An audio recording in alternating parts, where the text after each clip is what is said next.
Hi. The 12 houses or the 12 zodiacs or the 12 Rasis.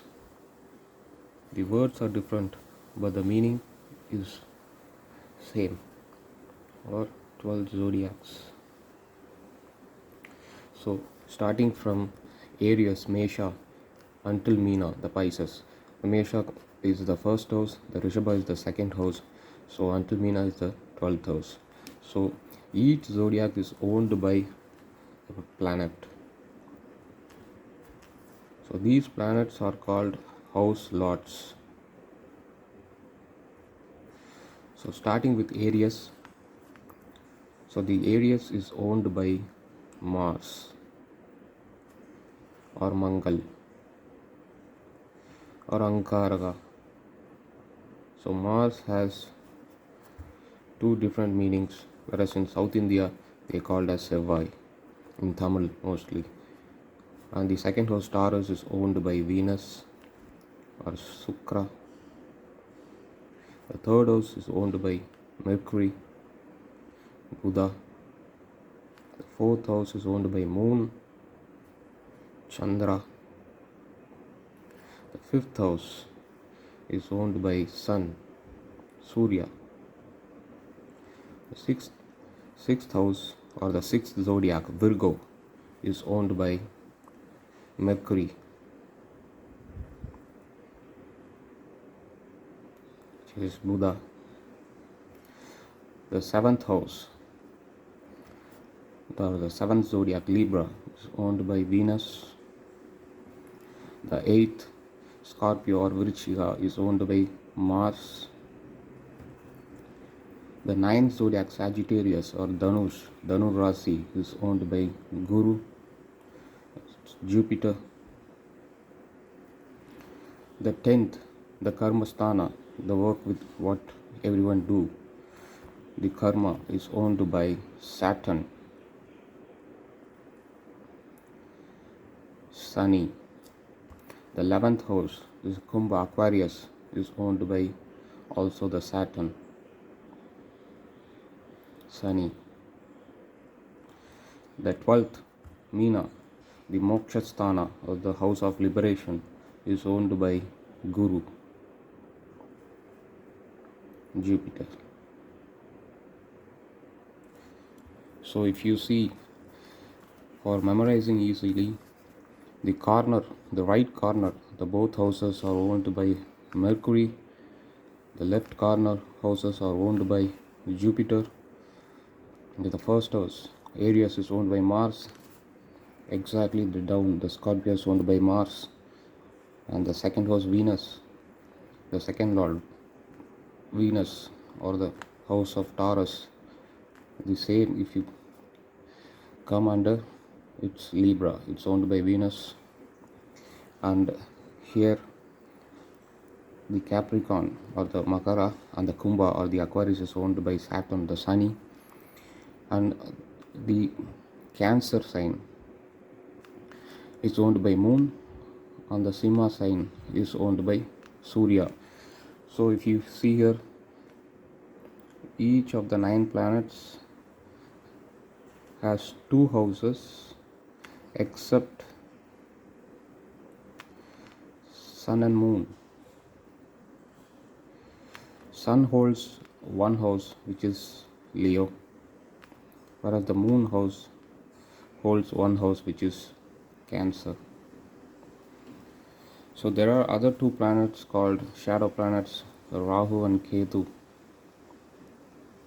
or dragon head, dragon tail.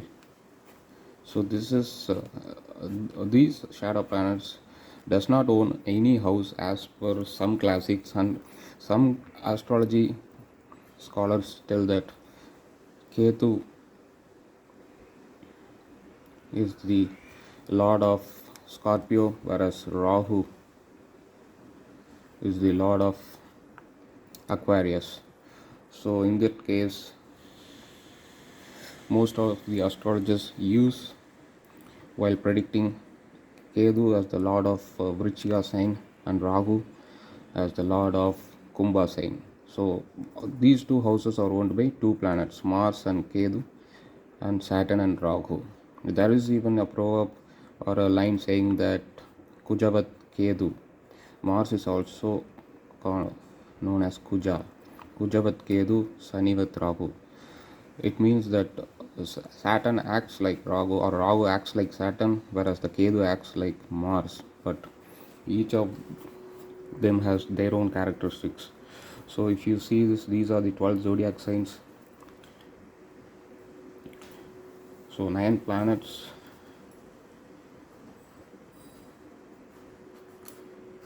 has their own place among the 12 zodiac signs.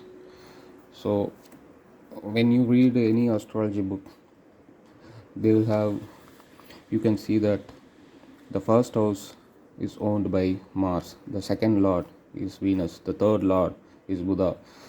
It might have written like the what is the seventh lord? The seventh lord is Venus, seventh lord in fourth house, and fourth lord in eighth house.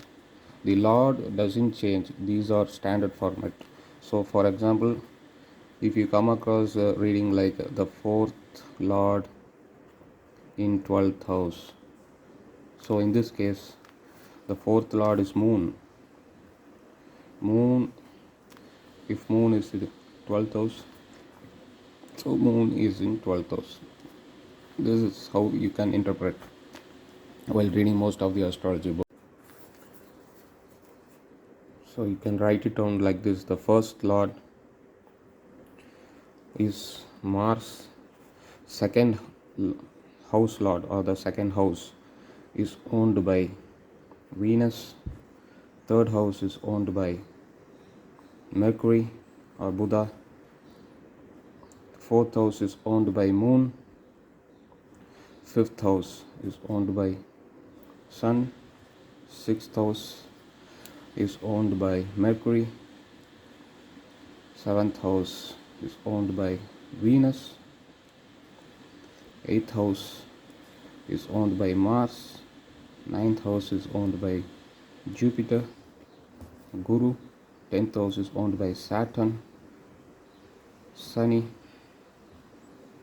11th house is also owned by Saturn, Sunny, 12th house is owned by Jupiter. The first house represents the Lagna, the ascendant. It represents the person of the horoscope. The second house indicates the family, which is owned by Venus. The third house indicates short journeys, courage, and also the younger siblings, brother or sister.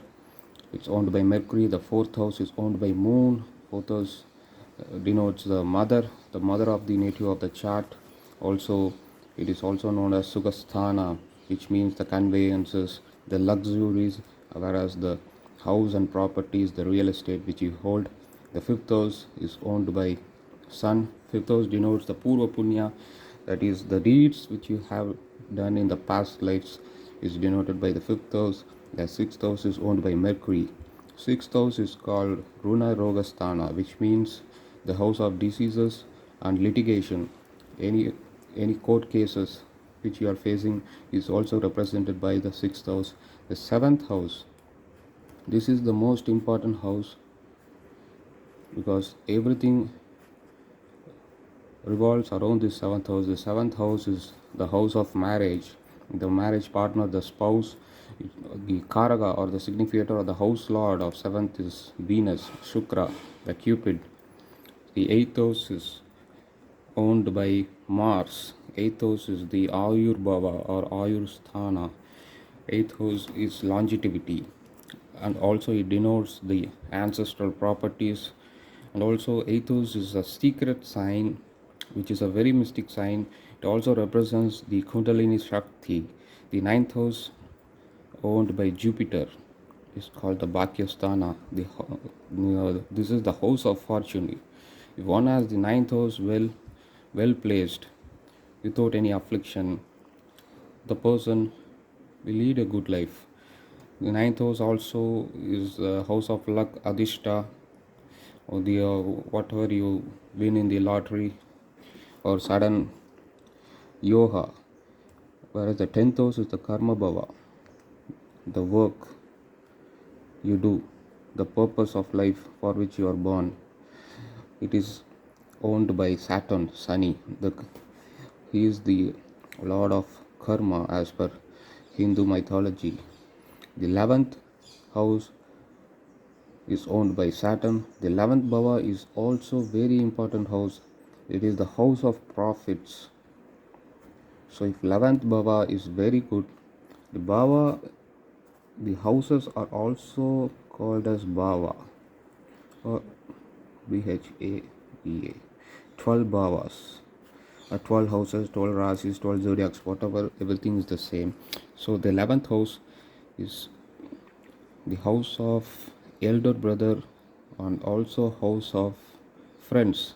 If somebody has very good friends, then his 11th house must be very good. The 12th house is the house of liberation or the moksha sthana. So the 12th house also represents one, how does one sleep, how comfortable one sleeps during night. So 12th house is also equally important for everyday life. Thank you.